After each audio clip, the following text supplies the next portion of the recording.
Magandang puntusan pa pala dito mga ka-farmers. Ito pala para makuha nyo may pag-asa pa yung mga palayan na nabugbog na sa lason at chemicals. Yung mga nabugbog ng sulfate, acidic na tumigas na. Puntusan lang natin kasi ito pala ay dating ganito kataas. Ibig sabihin naubos talaga yung topsoil niya, parang ganito. Kaya ganito yung pero tignan nyo kung paano gumanda yung tanim sa protocol na gamit ni Sir Ernesto Martin III. Nagawa niyang pataasin yung kanyang ani na halos patay na yung lupa kasi nga nakayod, kinuha lahat yung yun yung magandang puntos dito. May magandang seeds, kahit nakayuran ito, nasolusyonan niya, maganda yung seed, quality seeds. Ayan si Sir Mike, shout out po. Tapos, tignan nyo naman yung lupa niya, parang kulay red. Pero tignan nyo yung tibay ng palay at ganda ng palay. Makikita nyo na yung paano. Yun yung pupuntasan natin. Kaya may pag-asa pa. Yung mga pangit na ang lupa, may pag-asa. So, i-PM nyo lang si Master Ernesto Martin para masundan nyo yung protocol niya para umani rin ng lagpas 250. Consistent yan, puro 250 pataas yung anipunin niya. Hanggang dun pala yung kinayod niya, yun yung level. Yun yung level ng pinakayod niya. Okay? Half hectares yung nakayuran dito. Tignan nyo yung standing crops. Talagang napaganda. Tignan nyo yung lupa.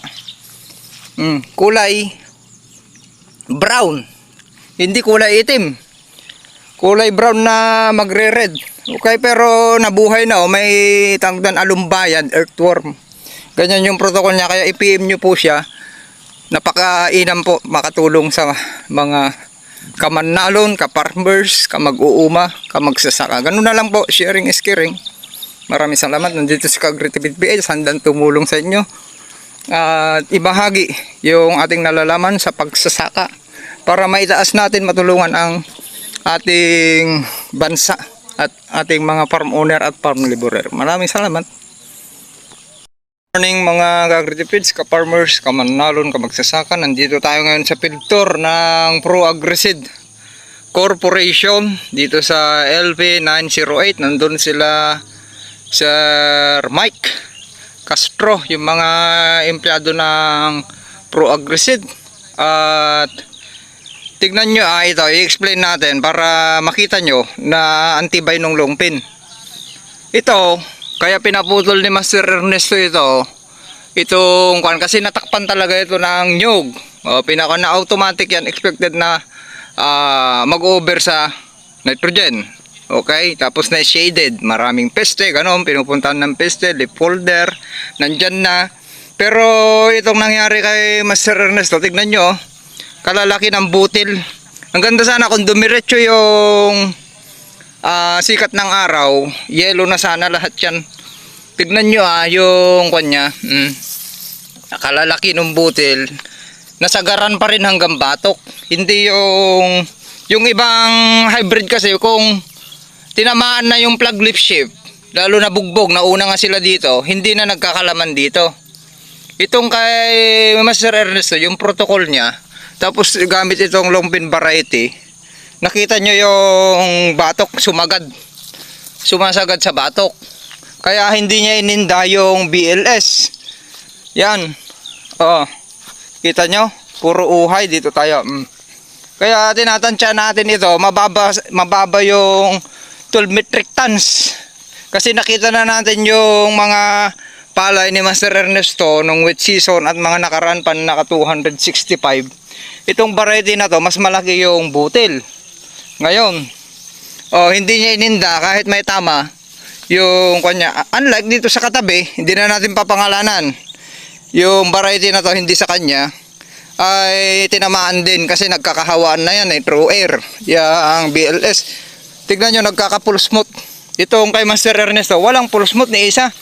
Walang whitehead. Hindi na natin papangalanan para hindi masira. Maraming full smooth dito sa kabila, hindi sa kanya yan. Dito sa longpin, antibay. Tignan nyo walang ni isang full smooth. Tapos nagkalaman yung batok niya. Yun yung maganda sa longpin variety. na kahit nabugbog ng hangin, kasi nga nauna sila, hindi nakatiming sa dry season. Pero yung batok niya, laman lahat oh. Sagad. Okay, yun yung puntos po dyan. Kaya alam nyo naman yung longpin, sino ba gumawa ng longpin variety? Yung scientist si Yuan Longpin, si Professor Yuan Longpin. Automatic yan na yan ang pinakamagandang hybrid na ipinunta dito sa Pilipinas. Kasi siya ang founder ng hybrid, father of hybrid. Siya yung nakaani ng 450 kaban per hectares dyan sa China. Nagsimula ang hybrid sa China. Okay, kay Professor Yuan Longpin yung namayapang pinakamagaling na gumawa ng hybrid. Okay, ganun na lang, sharing is caring. Ito itatanim natin sa wet season. Kukuha rin ako. Ang ganda, gusto ko rin itanim sa wet season. Kalalaki ng butil. Oh, isusum natin. Punta tayo dun sa gitna, wag sa gilid. Para makita nyo na nagkalaman pati dyan. Lumayo tayo, oh. Hanggang batok. Kung diretso sana yung sikat ng araw, ang ganda tignan, talagang wala na kayong makitang kon dyan, puro green, wala nang green dyan. Pero dito lang banda kasi nakita nyo may shaded doon. Tapos doon banda maganda na. Yung mga natatakpan ng nyog, automatic yan na kon. Makurang sa solar radiation, magkakaganyan. Kaya ganun na lang, sharing is caring. Ano si Master Ernesto? Yan, magkakapi daw kami. Okay. Sharing is caring. Maraming salamat. Yung protocol niya, i-PM nyo lang. Yung mga basher, alam nyo, automatic yan, may basher. Pero yung basher natin, tignan nyo sa basher natin sa YouTube. Ngayon, nag-PPM na. Nung una, ang galing-galing niya. Ang dami pa lang hindi niya alam. At least, sinabi ko, panoorin mo lahat yung mga kunya, nakapost mo yung protocol. Tignan mo, nag-PPM siya.